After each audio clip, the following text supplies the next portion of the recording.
देखिए, आज हम क्लास 10th मैथ्स का चैप्टर 1 वास्तविक संख्याएं की प्रश्नावली 1.1 का पहला क्वेश्चन करेंगे, जो कि है निम्नलिखित संख्याओं को अभाज्य गुणनखंडों के गुणनफल के रूप में व्यक्त कीजिए। यहाँ पर हमें 5 संख्याएं दी है, जिसमें से हम सबसे पहले वाले प्रश्न को हल करेंगे। क्या कहते हैं पहला प्रश्न? 140। ओके, मैं यहाँ पर सब लिख देता हूँ। सेकंड कौन सा है? सेकंड होगा अपना 156। थर्ड 3825। चौथा रहेगा 5005 और अपना पाँचवा है 7429। इसमें से सबसे पहले हम 140 वाला करेंगे।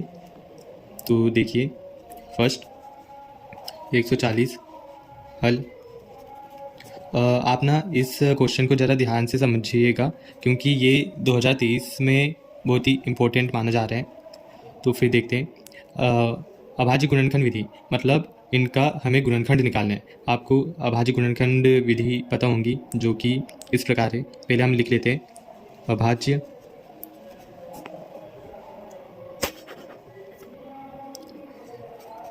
गुणनखंड विधि से। यहाँ पर हम ये ऐसा कॉलम टाइप बनाएंगे 140। अब देखते हैं कि ये जो 140 है वो संख्या किस संख्या से कट रही है। तो फिर 140 है, उसे हम 2 से काटेंगे। 2 7 14, 2 0 0। ठीक है, अब ये फिर से 2 से कटती हुई दिखाई दे रही है। ये 2 3 6 बचा 1 हो गया 10। 2 5 10। अब ये जो 35 संख्या है वो किससे कटेंगी? वो कटेंगी अपनी 5 से। पाना 7 35। ओके, अब 7 जो है 7 से कटेगा। 7 एकम 7। इतना आपको समझने में कोई दिक्कत नहीं होनी चाहिए, क्योंकि बहुत ही आसान था। अब हम इसे सुव्यवस्थित तरीके से लिखेंगे कि 140 इक्वल्स टू 2 गुणित 5 गुणित 7। इसे और अच्छे से लिख देंगे तो फिर कुछ इस प्रकार 2 की घात 2 आ जाएंगी, गुणित में 5 गुणित में 7। यही अपना आंसर है। अब हम 156 को देखेंगे, इधर साइड में ही देख लेते हैं। दूसरा क्या दिया हुआ है अपन को? 156। इसे हल करेंगे। 156, यहाँ पर फिर से वही लाइन लिखेंगे, अभाज्य गुणनखंड विधि से। अभाज्य गुणनखंड विधि से। तो अब हम इसे हल करेंगे। 156, इसे 2 से काटेंगे। 2 7 14 बचा 1, 6 के साथ एक हो गया 16। 2 8 16। अब फिर से 2 से कटता हुआ दिख रहा है। 2 3 6 बचा 1, 8 के साथ एक हो गया 18। तो 2 इनाम 18। अब ये जो संख्या है वो 3 से कटती हुई दिख रही है। 3 एकम 3 हो जाएगा और 3 3 9। तो फिर ये जो 13 जो संख्या आई है वो 13 से ही कटेंगी। 13 एकम 13। अब इसे सुव्यवस्थित तरीके से लिख लेंगे। 156 इक्वल्स टू 2 गुणित 3 गुणित 13। इसे और अच्छे से लिखेंगे तो क्या आ जाएगा? 2 की घात 2 गुणित 3 गुणित 13। तो यहाँ तक के हो चुका है। हमारे 2 सवाल जल्दी से कंप्लीट हो चुके हैं। अब हम बाकी के 3 भी जल्दी करेंगे। तीसरा क्या दिया है अपन को? तीसरा है 3825। तो फिर से भी हल करेंगे।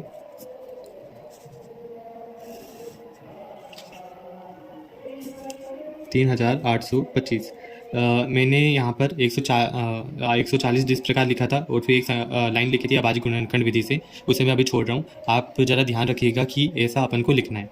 तो फिर अब हम इसे देखते हैं। देखिए, ये ना 2 से तो कटने नहीं वाला। देखिए, 2 एकम 2 बचा 1 हो गया 18। 2 इनाम 18। 2 एकम 2, 2 दूनी 4, 1 बच जाएगा। 2 से तो जा नहीं रहा। ये 3 से भी नहीं जाएगा। वैसे 3 से जा सकता है, क्योंकि ये जो 5 है वो 3 के पहाड़े में आता है लास्ट में। तो फिर देखते हैं। 3 एकम 3, 3 दूनी 6 बचा 1 हो गया 12। 3 चौक 12। कुछ गलती हुई है मेरे ख्याल से। 3 एकम 3, 3 दूनी 6 बचा 2 हो गया 22। 3 7 21 होगा। सॉरी, माफ़ करना। 1 और 1 और ये 5 हो मिलकर हो गया 15। 3 5 15। ओके, अब हम फिर से 3 से देंगे, क्योंकि 5 फिर भी आ रहे हैं। तीन चौक 12, तीन दूनी 6, बचा 1, हो गया 15, तीन पाँच 15। अब 3 से नहीं जाएगा, अब 5 से जाएगा। पाना 8 40, बचा 2, पचम 25। ओके, अब देखिए यहाँ पर अभी भी 5 है, तो फिर से 5 से जाएगा। 5 एकम 5, हो गया 3, पाना 7 35। अब ये 17 है, वो 17 से जाएगा, 17 एकम 17। ओके, अब हम इसे फिर से अच्छे से लिखेंगे। 3825 बराबरी से 3 गुणित 3 गुणित 5 गुणित 5 गुणित 17। 3825 बराबरी से 3 की घात 2 गुणित 5 की घात 2 गुणित 17। अब हम चौथा क्वेश्चन करेंगे, जो कि है चौथा क्या दिया हुआ है, 5005। ओके, इसे हल करेंगे हम। यहाँ पर 5005 लिखा अपन ने, फिर वही अपनी एक लाइन लिखी, अभाज्य गुणनखंड विधि से, अभाज्य गुणनखंड विधि से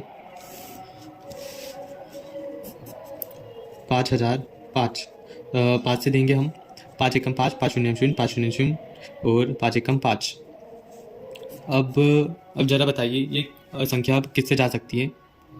ज़रा सोच के देखिए कि अगर हम 5 से फिर से दें तो फिर लास्ट में 1 है, तो फिर ये जा नहीं सकता, क्योंकि लास्ट में अगर 5 या 0 हो तभी 5 से जा सकता है।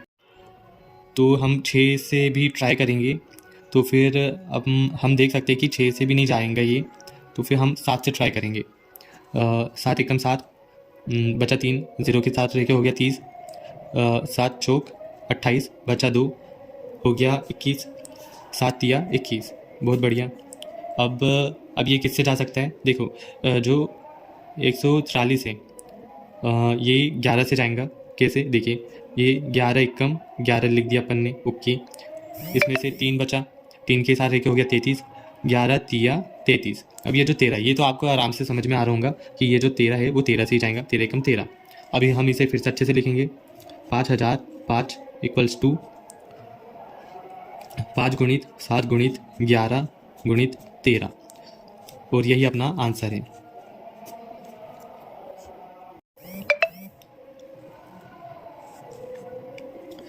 पांचवा क्या है, 7429। ओके, यही 6 क्या, यही 6। हल क्या, एक बार हम ये संख्या को फिर से लिख लेंगे, अभाज्य गुणनखंड विधि से। अब देखिए, मैंने अभी तक क्या आपको नहीं कहा कि किसी सवाल पे ज़्यादा ध्यान दीजिए, लेकिन आपको ना इस सवाल पे ज़रा फोकस बनाए रखना होगा, क्योंकि ये थोड़ा सा कठिन किस्म का है। देखिए 7429।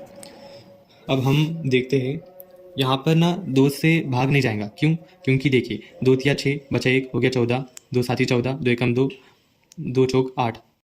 यहाँ पर 1 बच जा रहा है, तो फिर 2 से तो जाएगा नहीं, 3 से भी ट्राई करके देख लेते हैं।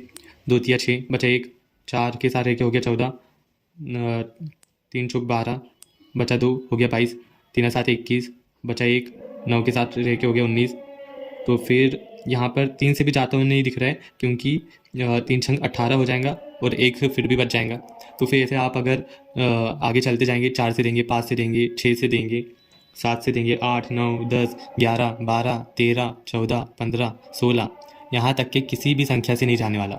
ये कटेंगी संख्या सीधे 17 से। 17 से कैसे कटेंगी, देखिए 17 चौक होता है 68, ठीक है। मैं आपको यहाँ पर करके दिखाता हूँ इतनी जगह में। देखिए 17 चौक कितना हो रहा है, 68 हो रहा है। ओके, यहाँ पर हम 4 लिख देते। 74 में से 68 गया तो कितना बचा, 6 बच रहा है, ठीक है। 6 ये 2 के साथ रह के कितना हो जाएगा, 62 हो जाएगा, 62।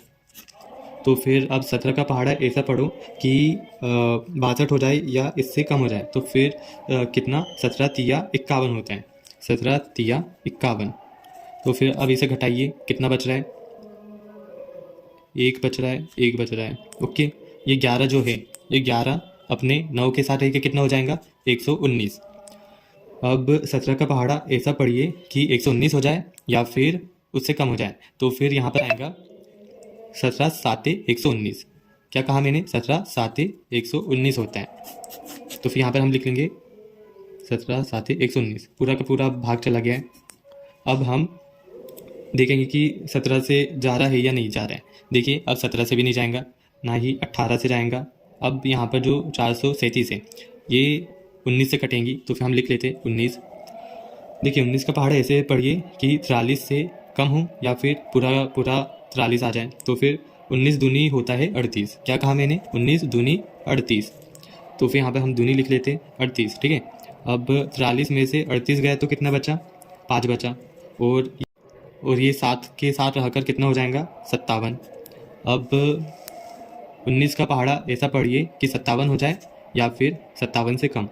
तो फिर 19 तिया होता है 57। मैंने क्या कहा? 19 तिया 57। पूरा का पूरा कट चुकी है 19 से। अब आती है अपनी संख्या 23। देखिए 23 से तो 23 ही जाएगा। 23 एकम 23। ये अपन ने पूरा हल कर चुके 7429। और वैसे क्या गुणनखंड निकले इसके? 17 गुणित 19 गुणित 23। ओके। अब यही अपना आंसर है। इसे और अच्छे से लिखा नहीं जा सकता। इसमें आपके जो शिक्षक रहेंगे या फिर बोर्ड में जो कॉपी चेक करेंगे आपको पूर्ण नंबर दिया जाएगा। धन्यवाद।